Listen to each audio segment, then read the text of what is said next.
मोहब्बत वाले की जानिब से मोहब्बत वालों के लिए। दिसंबर ठहर जाओ ना,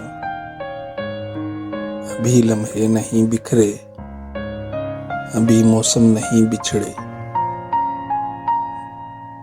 मेरे कमरे की ठंडक में अभी कुछ धूप बाकी है।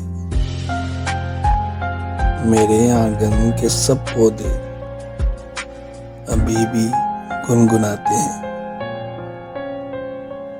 मेरे बेचैन होठों पर अभी मुस्कान वैसी है,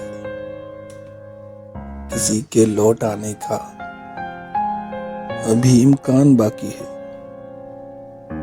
दिसंबर, एक बात बोलूं मैं, अगर तुम मान जाओ तो दिसंबर ठहर जाओ ना, दिसंबर ठहर जाओ ना।